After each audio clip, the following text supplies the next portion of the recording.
व्यासपीठ का कलाकार एज ए डायरेक्टर होता है, क्योंकि उसके सामने से हजारों लोग निकल जाते हैं जी। उसको मंच का ये अनुभव होता है कि कौन आदमी किस ढंग का रहा है, या कितने अच्छे लोगों को मैंने देखा है अपने जीवन में। जी। आज कोई पूछने नहीं आता कि भैया जी हमारा अभिनय कैसा रहा। सबसे बड़ी बात तो एक ही है, हम तो आज भी लोगों से पूछ देते हैं कि यार तबला कैसा बाहर से आवाज़ आ रही है, देना बाया सुनाई दे रहा कायदे से नहीं, लेकिन नए लोगों में ये चीज़ें नहीं समझ में आती। तो जब आपको अपनी माने कमियां जी स्वयं समझ में नहीं आ रही तो अच्छा कहाँ से हो। सीखने की ललक नहीं है, और जो सीख लिया उसी में परिपूर्णता। अच्छा, सीखने की ललक क्या है? सीखने की जो ललक होनी चाहिए वो दिशा ही नहीं है। अब तो ये है कि हम सामने वाले प्रतिद्वंदी कलाकार को मंच पर डाउन कैसे करें, हम सीख ये रहे, सामने वाले को डाउन कैसे करें ये लोग सीख रहे हैं, ये सीख रहे हैं अपने साहित्य के माध्यम से। जी। अब जो चीज़ें हमें नहीं पूछनी चाहिए, जैसे एक हमारे राजा सिंह जनक हुआ करते थे जी, एक्सीडेंट में उनका शरीर छूट गया, बहुत योग्य विद्वान व्यक्ति,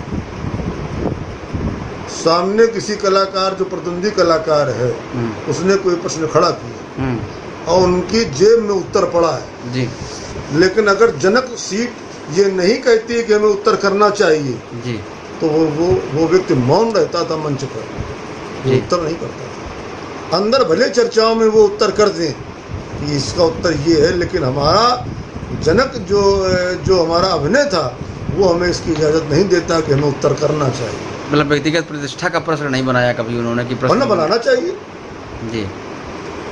अच्छा, एक और चीज़ है, कला अभिनय मंच की जहाँ तक बात चली, तो अभिनेता के रूप में एक व्यक्ति जब खड़ा होता है मंच पर, अभिनय मंच है, कोई विद्वता या प्रवचन मंच तो है नहीं, तो उसमें पहला तो उसका शरीर स्वस्थ उस अनुरूप होना चाहिए जिसका वो अभिनय करता है, उसके बाद उसका वेश परिवेश वैसा होना चाहिए, ड्रेस वगैरह उसकी होनी चाहिए, मेकअप उस ढंग का होना चाहिए, तीसरा जो है उसका फिर भाव भंगिमाएँ प्रस्तुत करना उसको वैसा अभिनय के अनुरूप है, तब उसके बाद चौथे नंबर पर संवाद आता है।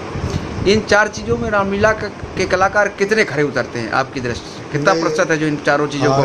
इसमें जैसे कुछ नाम ऐसे रहे जो 100% खरे उतरे, कुछ नाम गिनने वाले होंगे। हाँ, गिनने वाले, जैसे पंडित बंसलाल जी का नाम हम लेंगे जी, उन्होंने प्रथम जी। दैनिक जीवन में जब तक आप जिस अभिनय को अभिनीत करते हैं मंच पर, उसको आप महसूस नहीं करेंगे, जिएंगे नहीं, तब तक वो बात निकल के सामने मंच पर आएगी ही नहीं। जैसे वो जनक का अभिनय करते थे जी, तो कभी किसी ने उनको साइकिल चलाते नहीं देखा हो जी। अच्छा, ये दैनिक जीवन में उनका ये रिक्शे में चलते, उनकी उठक बैठक, उनका बोल चाल, उनका तौर तरीका, वो 24 घंटे जैसे उसका वो अभ्यास कर रहे हैं जी।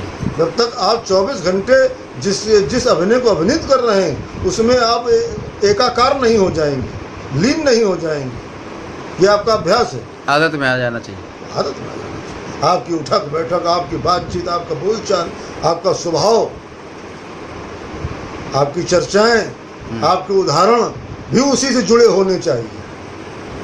तो ये चीज़, और भगवान ने उनको रूप स्वरूप, ब्यूटी बॉडी, बोल चाल, ये सब जो है वो जनक के अनुरूप दिया था, जिसको उन्होंने जीवन पर्यंत मेंटेन किया। और आज इसका कहीं न कहीं पहली बात तो शारीरिक दृष्टि से कुछ ईश्वरीय ऐसी व्यवस्थाएं चल रही हैं कि उतना स्वस्थ आदमी नहीं मिलता है जी। तो एक पॉइंट माने ये ईश्वर के यहाँ से माने कमज़ोर व्यक्ति को मिल रहा है जी। लेकिन कुछ ऐसी चीज़ें हैं जो की जा सकती हैं, और उसमें सबसे बड़ी बात ये है कि कला पक्ष जो है फ़कीरों की दुनिया, जबकि फ़कीरों की दुनिया। अच्छा, फ़कीरों की दुनिया, व्यक्ति को उसी में आत्मसात करके खो जाना चाहिए। नहीं, इसमें अभी अचानक एक हमारे अंदर चिंतन जागृत हुआ, इसमें 3 क्वालिटियाँ बनी कलाकारों की। एक तो वो कलाकार हैं कि जो कुछ न जानते हुए लेकिन अपनी चम्मचगिरी, अपनी चाटुकारिता के दम पर आज बड़े बड़े मंचों पर पहुंच जाते हैं, हाँ हुजूरी करके। एक तो ऐसे कलाकार, एक ऐसे कलाकार हैं जो जानते भी हैं, गुणी भी हैं, लेकिन फिर भी वो आज के रूप ढल गए हैं कि वो भी वही कार्य कर रहे हैं जो अनजान आदमी कर रहा है, सिर्फ लाभ की दृष्टि से। और एक ऐसे लोग हैं जिनको कोई लेना देना नहीं, उनको वो सुख सुविधाएँ मिली कि नहीं मिली, इससे कोई उनको फ़र्क नहीं पड़ता, लेकिन वो अपनी कला को, जहाँ उनकी गरिमा है, उसको वो जीते हैं और उनका जीवन चाहे समाप्त हो जाए, उनको संसार की चीज़ें मिलें और चाहे न मिलें, उनके लिए कोई प्रभाव नहीं। अच्छा, जैसे अभी आपने कहा दैनिक जीवन भी होना चाहिए, तो किसी ने मेंटेन किया ना हो, लेकिन कानपुर के नृत्यकारों ने लगभग इसको मेंटेन किया कि वो मंच के अलावा भी वैसे रहे, तो कहीं इसी कारण तो नृत्य का प्रभाव नहीं मंच पर? नहीं, देखिए एक बात बताऊँ मैं आपको कि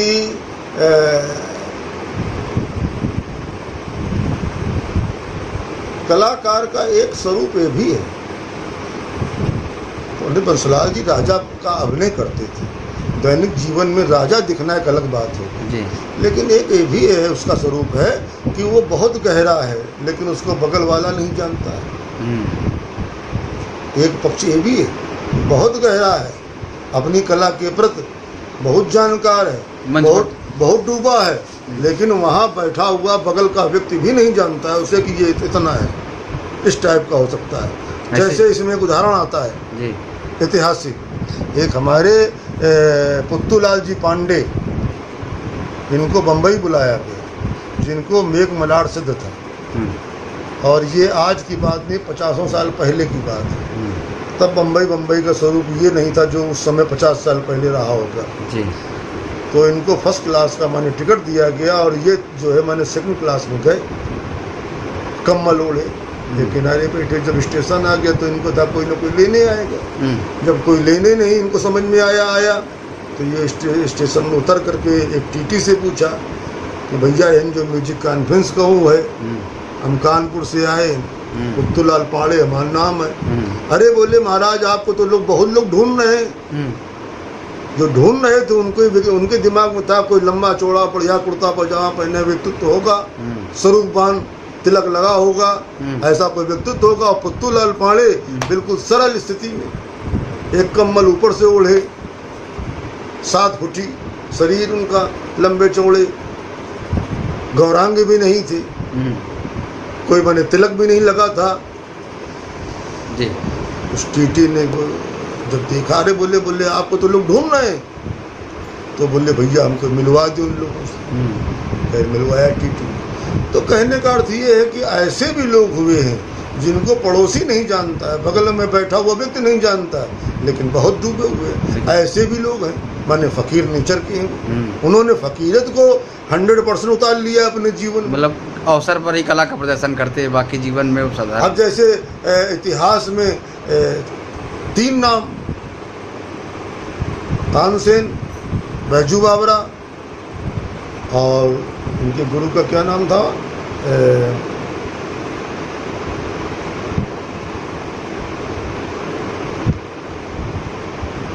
उसमें लिखा किताब में, तो उनके वो गुरु थे, उनका नाम दिमाग उसमें नहीं आ रहा है जी। तो तानसेन का गाना बजाना, वो तानसेन का अकबर के लिए था, जो गुरु का गाना बजाना था वो माने परमात्मा के लिए था। इस समय तानसेन अकबर को लेके पहुंचे हैं उनके पास, गुरु जी के पास अपने, कि कुछ सुना दीजिए। उन्होंने डांट करके अलग कर दिया, भगा दिया। बैजू बावरा का अपने गुरु के लिए था। तो हर एक की अपनी अपनी एक क्वालिटियाँ जी, वो सब हर जगह देखने को मिलती है, हर जगह देखने को मिलती है। जो गहरा व्यक्ति होगा, जो अपनी कला में डूबा होगा, उस कला पर विश्वास है, जो ईश्वर को सुनाने का अभ्यास रखता है, स्वभाव रखता है, वो संसार के लिए उपलब्ध है। लेकिन जिस ढंग से संसार चाहता है उस ढंग से वो उपलब्ध न हुआ है, न कभी। अच्छा, आप जब आपने शुरुआत की थी उस समय रामलीला से जुड़ने के लिए भी लोगों का एक उत्साह रहता था कलाकार बनने के लिए, क्या वही प्रतिशत आज भी दिखाई पड़ रहा है? नए लोग इतनी तेज़ी से आ रहे हैं? नहीं, अब उसकी तुलना में मैंने कम नहीं हुआ है, ज़्यादा लोग आने का प्रयास कर रहे हैं। लेकिन बस यही है कि उस समय एक कला पक्ष का एक दौड़ था जी, एक क्रम था। लोग आते थे तो वो लाभान्वित होते थे, उनको वैसा वातावरण मिलता था। आज जो लोग आ रहे हैं वो सिर्फ अपने जिनको आदर्श मानते हैं उनकी सेवाएं कर रहे हैं, उनकी तमाम तरीके की सेवाएं दे रहे हैं, लेकिन वो उनको लाभ ना हुआ है। तमाम जैसे तुम्हारी सीट में जैसे जनप्रति तक बनने वाले लड़के बहुत सारे आ गए, लेकिन क्या वो लक्ष्मण बन पाएंगे? आधे तक सीमित रह जाएं। अच्छा, आपके पास कुछ नए लड़के आए जो? नहीं, हमारे पास तो देखो वैसा है कि एक समय था जब ये लोग जानते थे कि इसमें हमें करना पड़ेगा। आज तो इतनी स्पीड में संसार चल रहा है कि आज आवें और कोई ऐसी टैबलेट तैयार हो मेरे पास जो उनको हम दे दें और कल वो हाथ रखना सीख जाए, परसों बजाना जान जाए और 2-4 दिन में उनको जो है शहर जान जाए और हफ्ते 2 हफ्ते में उनको जिला जान जाए और महीने खान में देश जान जाए। तो इतनी स्पीड में ये चीज़ें ऐसी हैं जो नहीं आ सकती। इनको समय देना पड़ेगा और ज़रूरी नहीं कि आपने बहुत किया और जन्म में आपको ख्याति भी मिल जाए। तुम जन्म जन्मांतर का विषय है ये। इस जन्म में अगर हमें हाथ रखना ही आ गया तो परमात्मा की इतनी ही कृपा बहुत है। अगले जन्म में हमें हाथ रखने के आगे की चीज़ आएगी। आज जो देश के जो सुप्रसिद्ध लोग हैं, ख्यात प्राप्त लोग हैं, इंटरनेशनल लोग हैं, उनकी साधना एक जन्म की नहीं है, ये मैं दावे के साथ कह सकता हूँ। जाकिर हुसैन साहब का नाम ले लीजिए, तो इस जन्म की साधना है या जन्म का तबला है, मैं इस बात को मानने को तैयार नहीं हूँ। और शायद जाकिर हुसैन भी इस बात को ईमानदारी से नहीं मानेंगे। ये उनके जन्म जन्मांतर की विद्या है, उनके साथ जुड़ी है, तभी उनको ऐसा वातावरण जन्म से मिला, ऐसे विशिष्ट उस्ताद के पुत्र बने कि जिन उस्तादों को हम लोग देख नहीं पाए, उन उस्तादों की गोदी में वो खेले कूदे बड़े हुए, वो ऐसा वातावरण मिला और इतना वो पिछले जन्म की साधना लेके आए थे कि इस जन्म में सिर्फ एक उनके जैसे कि सब कुछ तैयार है, लेकिन बस उसमें क्या छौका लगना रह गया है। छौका है जन्म में लग गया, सब बढ़ जाता है। अच्छा, ये रामलीला जैसी जो लोक कलाएँ हैं, ये तो लोक कला है, लोकनाट्य है, ये बहुत प्राचीन लोकनाट्य है। तो इसकी निरंतरता को बनाए रखने के लिए समाज को क्या करना चाहिए? समाज को अभी तो उम्मीद आप कहीं से न करो। न तो समाज सोच रहा है उसके विषय में और न करने वाले सोच रहे हैं उसके विषय में। अभी तो माने उम्मीद करना ही बेईमानी है। अभी ये समय और गंदा जाएगा और हमारी दृष्टि में जाना भी चाहिए, क्योंकि जब तक ये पूर्णतः गंदा नहीं हो जाएगा तब तक अच्छाई की तरफ ये वापस नहीं होगा। उजाले के लिए घोर अंधकार की जरूरत है। घोर अंधकार जरूरत है। उजाला आएगा ये निश्चित है, लेकिन उसमें समय लगेगा और जब तक उस समय पूरा नहीं होगा तब तक उजाला आएगा। जी।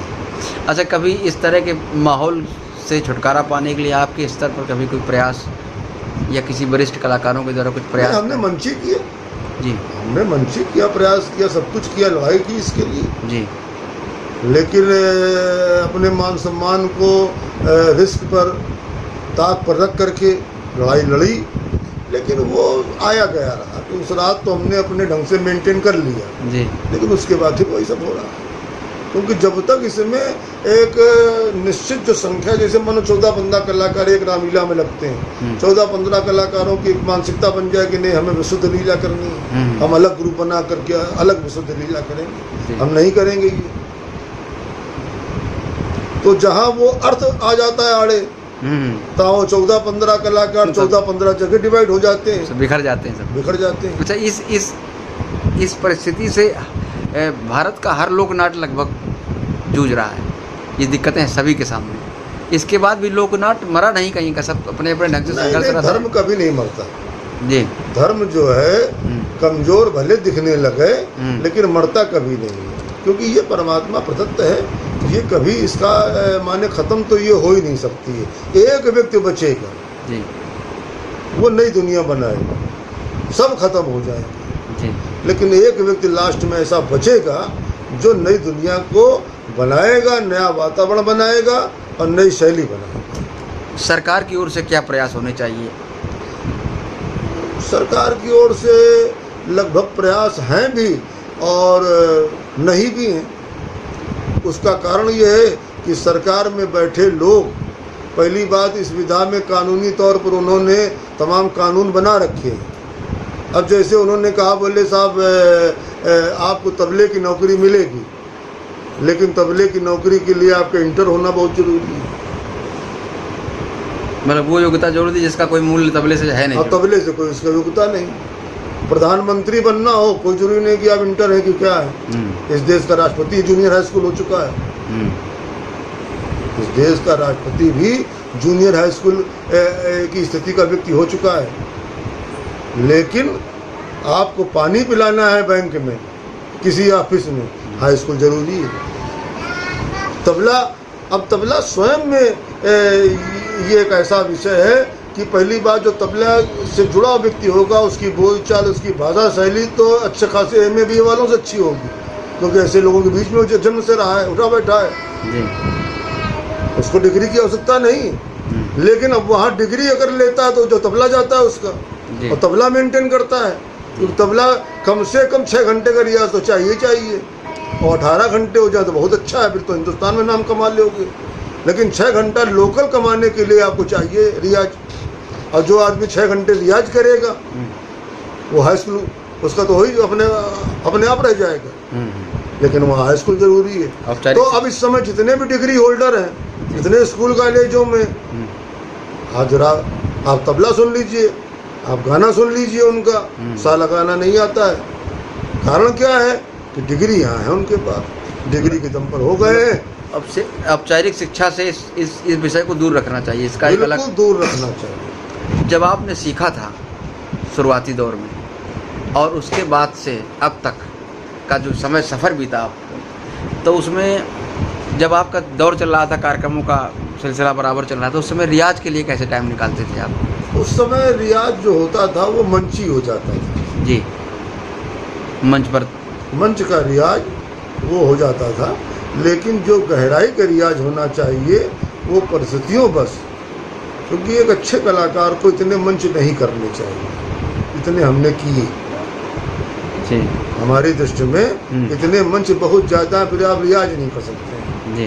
आप नया आविष्कार नहीं कर सकते रियाज के माध्यम से, मंच ही आपका रियाज है। वही जो जरूरत है, जो रोज की जो आवश्यकताएं हैं उसके हिसाब से आपका रियाज मेंटेन है। लेकिन जो एक अच्छे स्तर का जो तबला होना चाहिए उसके लिए आपको समय देना पड़ेगा। जैसे एक आपको इसके लिए एक हिंदुस्तान के टॉप लोगों में एक नाम आता है, उस्ताद अमीर खान साहब,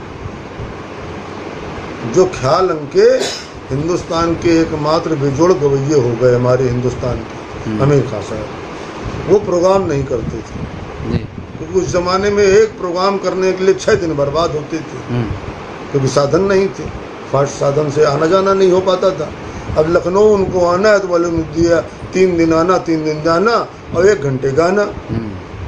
तो वो ज़्यादातर जहाँ बहुत ही ज़रूरी होता था, बड़े प्रयास होते थे, वहाँ वो उपलब्ध हो पाते थे, नहीं तो वो नहीं जाते थे। लोगों ने पूछा कि आप हिंदुस्तान के टॉप लोगों में और आप जो प्रोग्राम नहीं करते हैं, बोले हमारा रियाज डिस्टर्ब हो जाता है।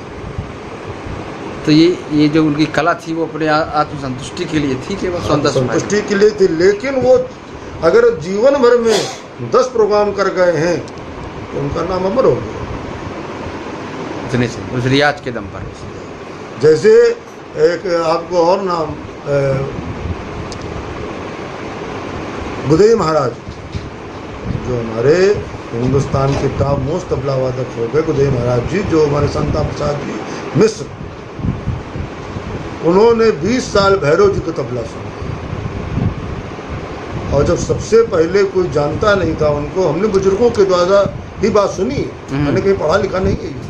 लेकिन जब वो एक 50 साल पूर्व एक पटना में म्यूजिक कॉन्फ्रेंस भाई थी, किसी रईस ने कराई थी, जो 6 दिन या 7 दिन चली थी, कंटिन्यू 24 घंटे, वो मतलब उसका क्रमबंद नहीं हुआ था कॉन्फ्रेंस का। और तब सस्ते के ज़माने में शायद 11 लाख रुपए लगे थे उस कॉन्फ्रेंस में, और जितने जिस फन के माहिर लोग थे वो सब उसमें बुलाए गए थे, मतलब कोई छूटा नहीं था। उसमें जो है महाराज जी पहुँचे, गुदेई महाराज जी, और उन्होंने जा कर के बड़े प्रयास से, क्योंकि बनारस की भी तमाम ऐसे विद्वान वहाँ सफाउद्दीन खान साहब, क्या नाम अनोखेलाल पंडित जी और सब लोग वहाँ इकट्ठे थे। तो सबसे बड़ा प्रयास करके 5 मिनट का तबला सोलो इनको बजाने का मौका मिला, बात कि 5 मिनट आप बजा लीजिए। तो ऐसा बताते हैं कि 5 बजे शाम को रूपक ताल उन्होंने तिल मारा, 5 बजे शाम और 5 मिनट का समय मिला था। क्या हमारा रूपक ताल में 3 होता है। अच्छा, शुरुआत का जो 3 जो जो बोल होता है 3 3 3।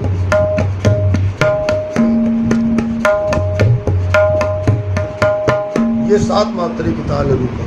जी ये उन्होंने शुरुआत की। जी 6 7 8 9 10 11 6 घंटे रूपक ताल बजी और लोग सुनते रहे। और सब उस्तादों ने कह दिया कि माता की कृपा हो गई, माता जी इनके सर आ गई आज कोई तबला नहीं बजेगा, कोई दूसरा प्रोग्राम नहीं होगा, आज कृपा इन पर होगी। ये 20 साल भैरव जी को तबला सुनाने का प्रभाव है। और आज पंडित जी के नाम से जैसे मोहम्मद रफ़ी साहब को सब जानते हैं, लता जी को सब जानते हैं, तो गुदई महाराज जी को भी सब जानते हैं। ये एक ऐसा नाम चर्चित हुआ हिंदुस्तान में कि तबले के मामले में लगभग लोग सभी इनको जानते हैं। एक ही बार में नाम हो गया, वो 20 साल के साधना का प्रभाव। अच्छा, आपका तबले के अलावा दूसरे किसी बात यंत्र पर कभी रुझान रहा? नहीं रहा।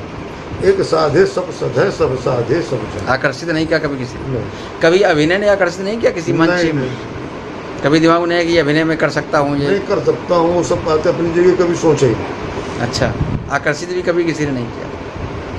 अच्छा लगा, उसका देखा, उसकी प्रशंसा की, वो सब बढ़िया है। जी और गायक के प्रति बड़ा सम्मान रहा, क्योंकि स्वयं से सुरीले दिमाग के मिजाज के व्यक्ति रहे हम भी। जी सर्वप्रधान रहा हमारा जीवन भी। जी तो उससे तबला बजाने में एक सहायता ये मिली कि स्वर के प्रति एक सम्मान बढ़ा। एक तबले वालों में एक ये भी दृष्टि बन जाती कि स्वर के प्रति उनका सम्मान नहीं होता है, और तबला बजाते रहे, गवैये का जो गाना डाउन कर दी, तो सम्मान नहीं उसके प्रति। अच्छा। तो वो जो समझदारी जो स्वर के प्रति रही, गाने वाले को पूरा मौका दिया आपने कि आप अपना प्रदर्शन करें। और उसका मेन है उसके साथ जुड़ जाना ही संगत है जी, वो शैली नहीं है। ये आपका अपना रहा, इसीलिए ज़्यादा पसंद किए गए आप, हमें लगता है, कलाकारों के बीच।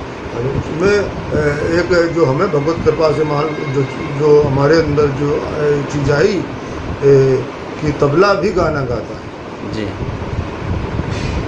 जैसे सारंगी गाना गाती है, सितार गाना गाता है, ऐसे तबला भी गाना गाता है, बस उसमें उसके बोलबाट अलग हो सकते हैं, जी लेकिन तबला भी गाना गाता है। इसको जो हमें परमात्मा ने जो स्वर दे के अंदर से महसूस कराया, और जिसको समाज में इसके माध्यम से जो हमें जो भी थोड़ा बहुत लोगों के द्वारा स्नेह मिला, वो इसी कारण से मिला, जो हमारा अनुभव है, जो हमारा रियाज है, जो हमारा तजुर्बा है, वो ये है कि तबला भी गाना गाता है। जी। अच्छा, आपके परिवार में फिर आपके भाई भी बजाते थे, आपके पिताजी भी बजाते थे, बच्चे आपके? नहीं, कोई नहीं। तो ये कला क्या आप तक ही बस सीमित हो हाँ, गई? अभी तो फिलहाल ऐसे है, नातियों में कोई शायद निकल आवे। अच्छा बाकी हमारे परिवार में हमारे बाद जी हमें ऐसा कुछ नहीं लग रहा है जी कि कोई इसको आगे चलकर मेंटेन करे। जी और जहाँ तक हो, ये मार्ग तो बहुत बढ़िया है, जी लेकिन हमारी दृष्टि में ना मुखातिब हो तो अच्छा ही। अच्छा, ऐसा लग रहा है समाज की स्थितियों को देखते हाँ, हुए। बिल्कुल, क्योंकि इसमें सबसे बड़ी बात ये है कि अगर इसकी गहराई में जाओ तो भूखों मरोगे, और अगर पैसा कमाना है तो गहराई नहीं मिलेगी। तो ऐसी कला के इस स्वरूप को, ये जो आपने प्रश्न उठाया कि अगर नहीं गहराई में जाओगे तो हमको, इसके लिए कैसे हो कि कलाकार उस चीज़ तक पहुँचे, गहराई तक पहुँचे, ये समस्या भी ना है, क्या प्रयास होना चाहिए इसकी तरफ? अब उसके लिए ऐसा है कि अब कोई ऐसा हमें- ट्रस्ट बनना चाहिए, कोई ऐसी संस्था बननी चाहिए, कोई सरकार का कुछ ऐसा प्रयास हो गया, ऐसे लोग जो समर्पित भाव से इसी में लगे हैं, इसी को सब कुछ मान लिया है, तो नहीं, उनका वो सब देखो, सरकारी स्तर पर सब कुछ उपलब्ध है, जी लेकिन जो इसको जो माने कराने वाले लोग हैं, वो जो ऐसे लोग बैठे हैं वहाँ पे, वो अच्छे लोग हैं या अच्छे नहीं है, या उसको जानते नहीं, अब बना दिए गए डायरेक्टर। जी अब उनको अब जो है वो अब संस्कृत मंत्री बने बैठे हैं, उनको मालूम नहीं। इस पर एक उदाहरण बहुत सटीक है। जी एक नृत्यकार का जोड़ा था जो एक राज्य से होकर के निकला गुजरा, तो उसने सोचा कि चलो राजा के यहाँ कुछ अपनी एंट्री दी जाए और कुछ हमें इनाम इकराम मिलेगा और बढ़िया रहेगा हमारा। तो गया, उसने जाकर अपना परिचय दिया। तो ये हुआ कि ठीक है, रात के समय अपना प्रदर्शन आप करिए। उस नृत्यकार के जोड़े ने रात भर बहुत ही मन से, लगन से और परिश्रम के माध्यम से उसने बढ़िया प्रदर्शन किया। उसको सुबह ढेला नहीं मिला तो उसका मन बड़ा खराब। उसने कहा हम बड़ा नाम सुन के आए थे और यहाँ से हमें कुछ भी प्राप्त नहीं हुआ। एक आवाज़ आई, नहीं, इसमें राजा दोषी नहीं है। बोले क्यों? बोले राजा ने सुना तो, तुम्हारी पैर की थाप को सुना, महसूस किया, लेकिन राजा देख नहीं सकता, इसलिए उसको पूर्ण आनंद की प्राप्ति नहीं हुई। इसलिए उसने कोई नाम नहीं दिया क्योंकि राजा अंधा है। उस नृत्यकार के जोड़े ने फिर प्रश्न किया कि ठीक है, मान लिया राजा अंधा था, तो मंत्रीगण क्या कर रहे थे? मंत्रियों को कुछ न कुछ प्रयास करना चाहिए मेरे लिए। तो फिर एक आवाज आती कि नहीं, मंत्री भी दोषी नहीं। बोले क्यों? बोले मंत्री ने तुम्हारे नृत्य को देखा लेकिन मंत्री सुन नहीं सकते, बहरे उनको भी पूर्ण आनंद की प्राप्ति नहीं। तो उस नृत्यकार के जोड़े ने फिर प्रश्न किया कि ठीक है, राजा अंधा है, मंत्री बहरे हैं, तो सभा में बैठे हुए सभासद लोग क्या कर रहे थे? इनको ही कुछ हमारे लिए प्रयास करना चाहिए। तो फिर उत्तर में एक आवाज़ आती है कि नहीं, इन्होंने देखा भी, सुना भी, लेकिन ये बोल नहीं सकते क्योंकि गूंगे। तो जिस राज्य में राजा अंधा हो, मंत्री बहरे हों, सभासद गूंगे हों, उस राज्य में कलाओं का सम्मान उस स्तर में सिर्फ महिमा मंडित लोगों का सम्मान किया जाता है। अगर ये आज हिंदुस्तान के टॉप जो नामी ग्रामी लोग हैं उनका सम्मान कर रहे हैं तो मैं इसको बहुत बड़ी उपलब्धि, बहुत बड़ी इसमें ईमानदारी नहीं मानता, इसलिए कि उनका माने महिमा मंडित लोग हैं वो। अब लता जी का आप सम्मान मानो 50 सम्मान उनके हो चुके हैं, 91 आप करे दे रहे हैं, मानो आप कोई दूसरा कर देगा करके। लेकिन उनको ढूंढो जो समाज में नाम नहीं बना पाए हैं लेकिन समर्पित भाव से लगे, लेकिन लगे हैं, वो गहरे भी उतने ही हैं। जैसे अभी पाकिस्तान के एक ऑटो ड्राइवर का एक अभी जो इसमें टीवी वगैरह में आ रहा था कि वो माने गुलाम अली साहब की उसने एक समझ ठुमरी गा रहा था, और जब उस ठुमरी को सुना लता जी वगैरह ने तो बड़ी प्रशंसा की कि ऐसे लोग हैं समाज में। तो ऑटो ड्राइवर था। तो इनके लिए जब तक वो जो है जो उस पोस्ट के लोग हैं, मंत्री हैं या जो डायरेक्टर हैं जो ऐसी जगह बैठे हैं, उनको ढूंढना पड़ेगा, निकलना पड़ेगा समाज में। और जब तक वो स्वयं जानकार नहीं है, चाटुकारिता के दम पर सरकार में वो समझ लो डायरेक्टर बन गए, किसी विभाग के मंत्री बन गए, जानते वो कुछ है नहीं, ABCD नहीं मालूम है, वो लोगों से पूछते घूम रहे हैं। अब लोग जिनसे प्रभावित हैं, जो उनके निकटतम लोग हैं, उनके नाम सुझा दे रहे हैं, उनको सम्मान मिला जा रहा है। अच्छा। और जो इसके हकदार हैं वहाँ तक उनकी पहुँचे नहीं। अच्छा, कभी सरकारी स्तर पर प्रयास करके आपको आमंत्रित किया जाए तो आप जाना पसंद करेंगे? नहीं, अब उस स्तर से अगर जो स्वभाव है मेरा, उस स्तर से अगर आमंत्रित किया जाएगा तो ऐसा नहीं कि समाज में मेरा जन्म है, समाज के लिए हमने अपना पूरा जीवन दिया है, और अगर ये समाज में कोई ऐसी स्थिति बनती है तो ये हमारा थोड़ी सम्मान होगा, ये हमारी कला का होगा। और जो हमसे जुड़ी है, ये हमसे जुड़ी है, ये हम ही तक है, ऐसा भी नहीं है, इसका कोई आदि अंत तो है नहीं। तो अगर इसका कोई मन सम्मान करता है तो हमें तो मन खुशी होगी, अच्छी बात है। प्रदर्शन के लिए मंच पर बुलाया जाए कभी? जिस लायक हैं, जो भी अपने पास गुरुजनों को दिया है उनके जा सकता है। अच्छा, कोई आपका जो पसंदीदा बोल हो, जो सबसे ज़्यादा आपको पसंद हो, ऐसा कुछ है कोई बोल? नहीं, ऐसा कुछ नहीं। तबले वाले के साथ तो ये चीज़ जुड़ी ही नहीं। अच्छा। तबले वाले के साथ सबसे बड़ी बात ये, चाहे आप जो किसी तबले वाले को इंटरनेशनल ले लें, वो तो लोगों के लिए बजा रहा है जी। मेहनत भी सबसे ज़्यादा उसकी है, रियाज भी सबसे ज़्यादा उसका है। लेकिन नंबर 2 पर तो अब यही है, वो जैसे कि एक शेर है, जिसके साथ जुड़ता हूँ उसी का हो जाता।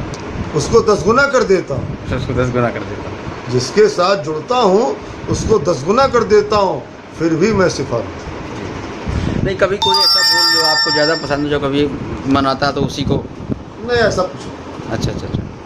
कोई एक बोल आखिरी में, अंत में जो है, चलते चलते। देखिए, तबला जो हमें उस्तादों ने बताया वो 2 और 3 मात्रे का है। जी